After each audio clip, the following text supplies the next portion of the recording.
Hello, this is Joe from Nerd in Korea. We are looking at our budget instrument commanders number 12. Now looking at the WUBRG or all colors identity. So these videos are meant to give ideas for good commanders that are available on a budget. I'm focused on commanders that use niche mechanics and are highly abusable. This video features commanders that have the WUBRG color identity. Yeah. What does budget mean? I mean $2 or less, and that's on the TCG market value, not a sponsor.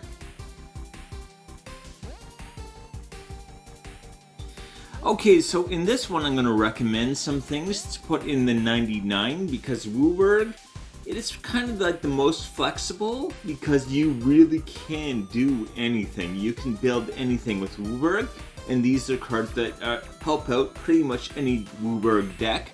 So first of all, Bringer of the Black Dawn for 99 cents.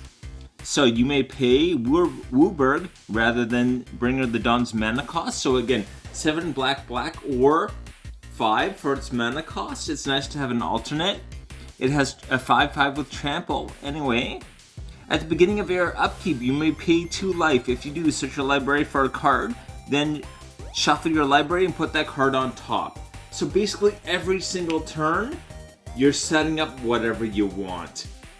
It's and it's repeatable. It's a repeatable tutor that just costs you 2 mana. You just keep doing it, and you set yourself up for every single turn. Oh boy. Anyway, Chromanticore. This is a WUBRG. This is for WUBRG also. It's a 4/4, and it has a whole bunch, or it has 5 different abilities. It's really best to use with Bestow, and then you put it on like your commander if you're playing commander. Okay, so yeah, for 2 in WUBRG, again that's 7 altogether.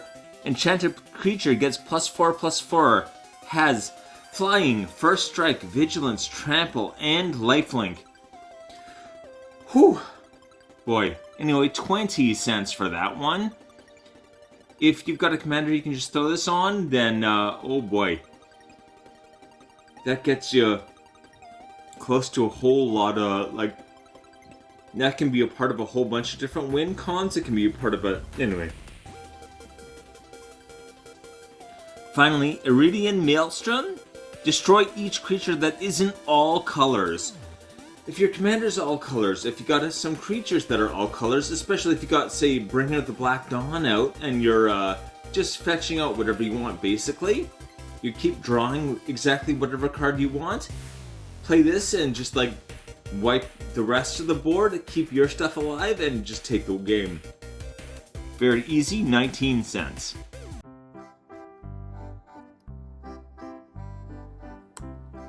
Number 5.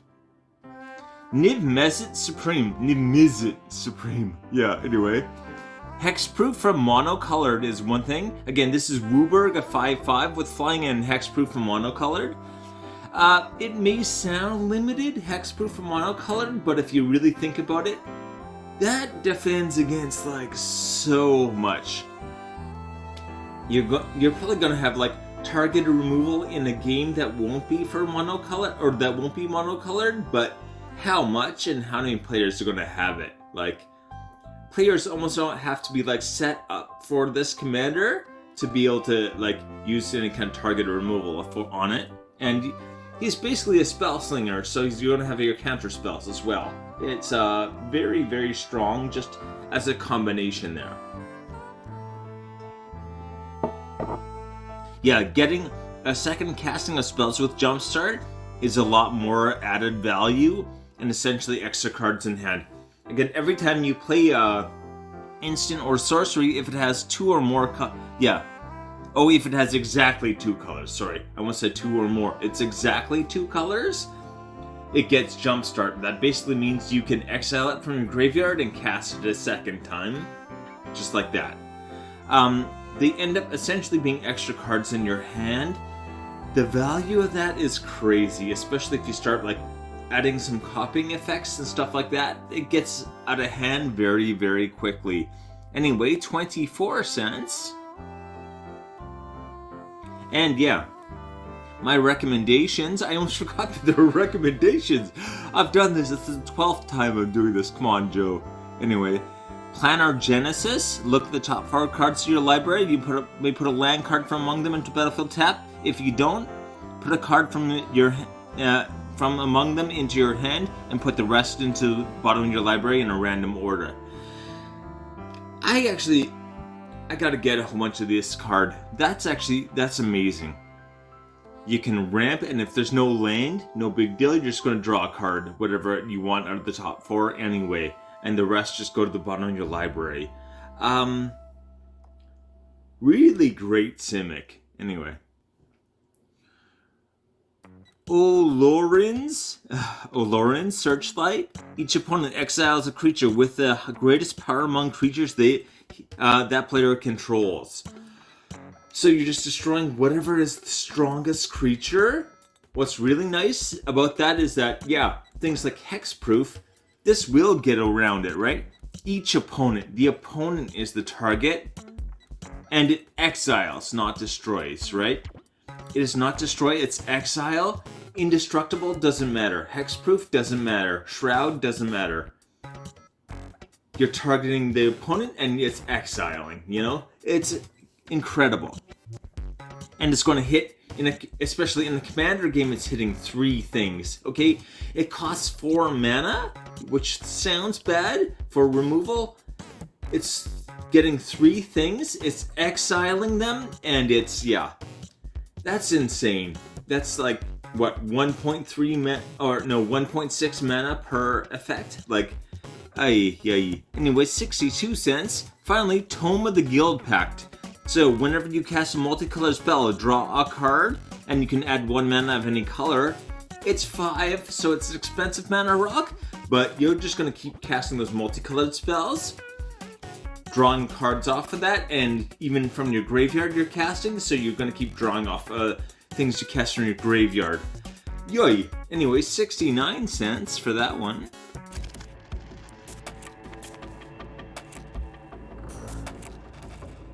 Number 4. Garth One-Eye. Okay, so I did do a deck check-in on this recently. I think it's a very great commander. Also, yeah, we're going to get into that though. Anyway, first of all, to cast him is WUBRRG. He is a 5/5, so not bad. Human Wizard. Choose target card name that has been chosen from among Disenchant, Brain Geyser, Terror, Shivan Dragon, Regrowth, and Black Lotus. Black Lotus is just like a free card on this guy. Nuts. Anywho, basically he can draw cards, he's got removal, he's got mana ramp, he's got everything you need in a deck, he can like do it himself. Yeah, I did the deck check-in on him. I'll try to put a little thing, reminder in the other corner. It shows up as like a little spot thing, I used to do like full cards and now it doesn't. I don't understand why, but anyway. Alright, being able to tap for an extra spell is kind of a crazy ability, especially when the spells are like just a list of like super useful spells from like Magic's history. It's some of the best cards you could ask for. Even, you know, Black Lotus, it's just like, have 3 mana. Boom. That's it. Anywho, alright, being able to untap him. One of the only limitations he has is like you can tap and you can make 1 spell per tap. So untapping him, so you can tap him again and get another spell. Very important. Secondly, you want to be able to, his list, you can choose 1 each time for each time you summoned him, right? So as soon as you, for instance, if you choose Disenchant, you can't tap and get Disenchant again, right? It's gone. But if you flicker him, if you pick him up, put him back down, or return him to hand and cast him again, whatever. Flicker is better, but either would work, right? It will give you kind of the whole list all over again, right? It basically hitting refresh on the list, right? Yeah, That's a whole lot of value for 34 cents, right? Oh. Okay, Kiara's Follower. Again, allows you to untap another permanent for 16 cents. And Iorith of the Healing House. Again, you can tap to untap another target permanent, or again, target permanent, not target creature, any permanent, which is really nice. Or untap 2 target legendary creatures. So you could untap your commander and another thing. So yeah, that's 2 other legendary creatures. That's important. Other. Anywho, that is 12 cents only. And Soul Herder. This is one of my favorite cards right here. For 1 and Azorius, so white-blue. Whenever a creature is exiled from the battlefield, put a +1/+1 counter on Soul Herder. So this is, if you're going to be blinking things, this is going to get very big very quickly, right? At the beginning of your end step, you may exile another target creature you control, then return the card to the battlefield under its owner's control. So again, it's going to pick the card up, just put it back down, and every time you do that, you refresh your whole list with Garth. Just insane. Anyway, 102.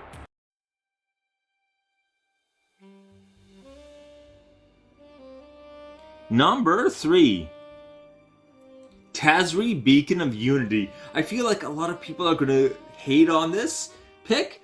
I have this, alright? This is one of my commanders of one of my decks, and I love this deck. It's actually very powerful. I think Party gets a lot of hate, but it's actually a very solid mechanic. Yeah, Party is an underloved mechanic, as I put here. But yeah, it is a party commander. I'm going to talk about that more in just a second. So for 4 and a white, again, she's WUBRRG because of all of her extra abilities and stuff like that. The spell costs 1 less to cast for each creature in your party. So you can cast a 4/6 commander for 1 mana if you have your rest of your party out. Whoa. And for 4 or 8, I'm not going to go through that whole thing. Look at the top 6 cards of your library. You may reveal up to 2 Cleric, Rogue, Warrior, Wizard, and or Ally cards from among them and put them into your hand. Put the rest in the bottom in your library in a random order. So this is just searching out party. Like, whatever you need for your party, you're going to be able to fill that because she's going to keep, like, just letting you pick whatever you want from the deck. Again, Party has some really powerful stuff. Even the what is it again? Cleric, Rogue, Warrior, Wizard are the party, right? All of your healing effects and graveyard recursion on Cleric, Rogue, your sneaky damage, Warrior, your combat stuff, and Wizard, all of your other effects. This is kind of what you want in a deck, right? These are the kind of effects you want from creatures, and there's a huge variety of them, and you can build them around pretty much anything. I think what looks like the strongest is doing like a human kindred party thing. That's at least the ones I've seen that look the strongest, so yeah. Focusing on the human kindred thing, human is already an overpowered kindred, but yeah. Anywho, 21 cents. Nalia D'Arnes, whatever. Okay. You may look at the top card of your library at any time. You may cast Cleric, Rogue, Warrior, and Wizard spells from the top of your library. At the beginning of combat on your turn, if you have a full party, put a +1/+1 counter on each creature you control, and those creatures gain Death Touch until end of turn. So if you've got your 4 party members, she's just going to keep buffing up all of your creatures, not just the party, all of your creatures, and they all gain Death Touch. Yoi. Second up, Squad Commando. So, at the beginning of combat on your turn, if you have a full party, creatures you control get +1 damage and gain indestructible until end of turn. Just all of your creatures become indestructible every combat. Woof! That's a nuts one. It's only 8 cents. That's crazy. These, again, this is not a well-liked mechanic, which is something I always look out for, because the not-liked mechanics are cheap, right? Nalia, 21 cents. Squad Commander, 8 cents. The last one, 17 cents only. The last one is crazy. If you have a commander that has one of these types, right? If it's a warrior, cleric, rogue, or wizard, assuming you have white, have this in your deck, okay? Anyway, each player chooses a party from among creatures they control, sacrifice the rest. Sacrifice. Once again, I believe, yeah, it does. That gets around indestructible as well. So yeah, sacrifice. The player just puts it straight into the graveyard. It is not destroy. It's, yeah, getting rid of anything else. Especially with like tokens and stuff like that. Just, you can wipe out all the tokens, and you, most importantly, you can make this a one-sided board wipe very easily, or at least a mostly one-sided board wipe. You are going to probably lose something, but like, you're going to have your party, and that's what matters for this deck. Anyway, 17 cents.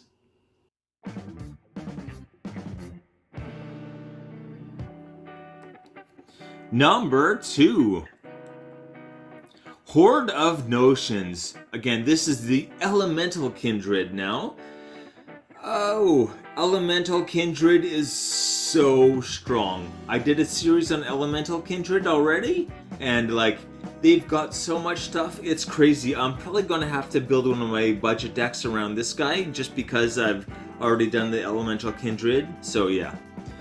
Anywho, so for WUBRRG, he is a 5/5 with Vigilance, Trample, and Haste. You can pay WUBRRG. You may play target elemental card from your graveyard without paying its mana cost. So this isn't just recursion to your hand or anything. This is straight to the battlefield, and you ignore whatever cost it has. Finding elemental that costs more than 5, not hard to do. You might not want to, but also remember, you can just mill, right?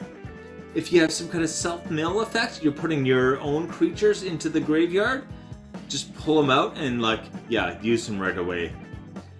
Such a really amazing thing to be able to do, and as soon as you can cast him, you're going to have everything you need to activate his ability too. So getting those things into your graveyard that you want to be able to like pull back out, just not super hard to do. Also just like so much, yeah, so much good stuff with elementals. So yeah, they're one of the oldest kindred types or creature types in the game, and they're just have so much selection and variety that you almost can't go wrong. And yeah, they synergize well with things like landfall. They have a lot of landfall triggers, so they synergize with ramp. And yeah, they have a huge selection on a budget even. The budget thing is not a big deal when you've got like thousands of cards to choose from. Anywho. Okay, Risen Reef. I got this when it was like over $5 and I was so excited, and now it's 36 cents.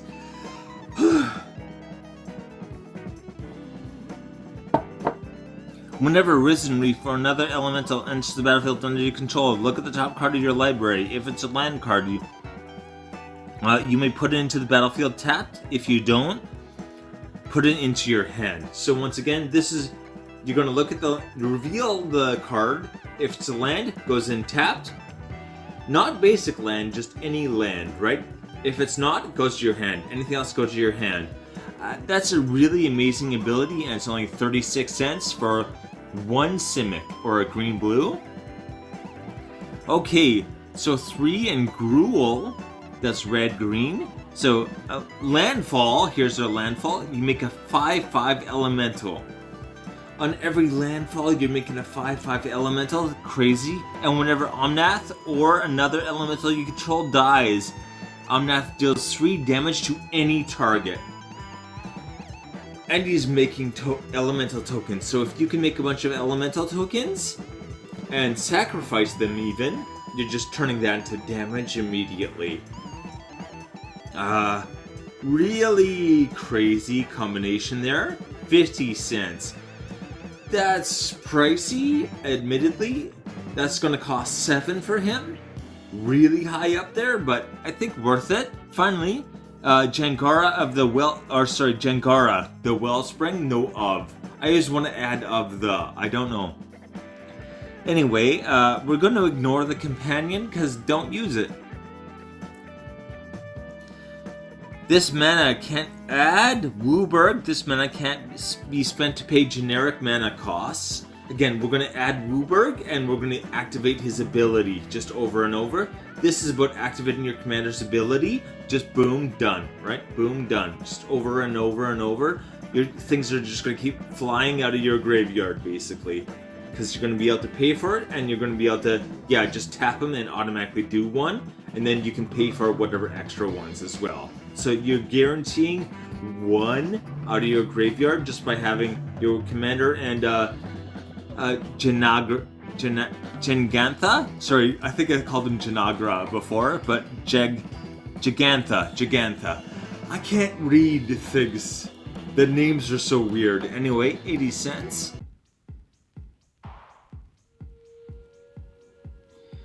Finally, number 1. Which WUBRRG commander do you recommend? Especially on a budget would be nice, but any is okay. What do you think? Tom Bombadil. I feel like this is the one that probably a lot of people were expecting to see, but okay, oh boy. Every time I start recording, my stomach just starts being crazy. I don't know why. I'm fine all day and then I record. Okay, so this is a Saga commander, okay? And even Sagas are kind of a very new enchantment type, right? If you went back even like 4 years ago, probably, a Saga commander, you'd be like, that's terrible. Why would you want that? Now, it's actually pretty crazy how many sagas they've released in this amount of time. There's a huge selection and they can do just about anything. You can find a saga for almost any effect you want. And also you can, remember, you can get all 3 effects in one turn if you're like proliferating or something like that. And usually one of the downsides with sagas is that you're throwing them in the graveyard, right? They're gone. And then that's the end. And then you don't have stuff. He kind of gets rid of that because every time you use up a saga, you go into your deck and search for another one and then put that back. So yeah, let's talk about his ability. Again, WUBRRG 4/4. As long as there are 4 more lore counters among sagas you control, Tom Bombadil has hexproof and indestructible. Great start. And whenever the final chapter of a saga you control resolves, reveal cards from the top of your library until you reveal a saga card. Put that card onto the battlefield and the rest on the bottom of your library in a random order. The ability only triggers once each turn, so there's the limitation. You really only want 1 saga per turn finishing. But yeah, as soon as it finishes, you automatically search for another saga. And the first one, it almost kind of explores another saga. And then you put that in, and then yeah, kind of just keep going. As long the one tricky thing maybe is like making sure you only finish 1 per turn. In theory, that's not very hard to do, but if you're proliferating or trying to do something to increase the speed, that might get a little tricky. Anyway, 91 cents. Binding the Old Gods. This is one that I had in my removal video recently. Again, 2 Golgari, destroy target non-land permanent and opponent controls. Non-land permanent. Whatever you want, it's gone. Even that effect for 4, that would be a lot for 4, but it's not a terrible effect. If that was the only thing it did, it wouldn't be good, but it'd be playable at least. I know I'm going to get people disagreeing with that. Second, search your library for a forest card, put it into the battlefield, tap, then shuffle. A forest card. Not a basic forest, a forest card. Very, very abusable. Finally, creatures you control gain death touch until end of turn. So, oh boy. Removal, ramp, and then just everything has death touch. For 4, that's crazy. 39 cents only. Satsuki, the Living Lore. So you can tap Satsuki to put a lore counter on each saga you control, activate only as a sorcery. Again, if you want to speed up those sagas, Satsuki can do that. And remember, when you put that lore counter down, it triggers all of the effects of those sagas. So those sagas are just going to like activate like crazy as soon as he does that. If you have a bunch out, you just like set off almost a whole turn's worth of effects probably. Anyway, when Satsuki, the Living Lord, dies, choose 1, return target saga or enchantment you control to its owner's hand. Return target saga card from your graveyard to your hand. Mostly you're looking for the second one there, right? Graveyard to hand, and then have an effect where you can pull Satsuki back out of the graveyard and put him back on the battlefield, and then die again and keep putting stuff back into your hand so you can throw it in there, and then activate that, and then use his ability and just get it. Anyway, yeah, you get the point. Phyrexian Scriptures. I had this in a recent video as well. This requires a very different deck build, but it's an interesting option I wanted to look at. Anyway, for 2 black, put a +1/+1 counter on target creature. That creature becomes an artifact in addition to its other types. So probably you want to do that on your commander, right? This you would want to have your commander and lots of artifact creatures is what you're looking at for this. But anyway, destroy all non-artifact creatures. Make this into a one-sided board wipe very, very easily, right? And exile all opponents' graveyards. So destroy all their creatures and then make sure they can't get any value back out of that. Whew, that is mean. Anyway, alright. For 121, Phyrexian Scriptures, I think I featured that in a video recently as well. I do love that one.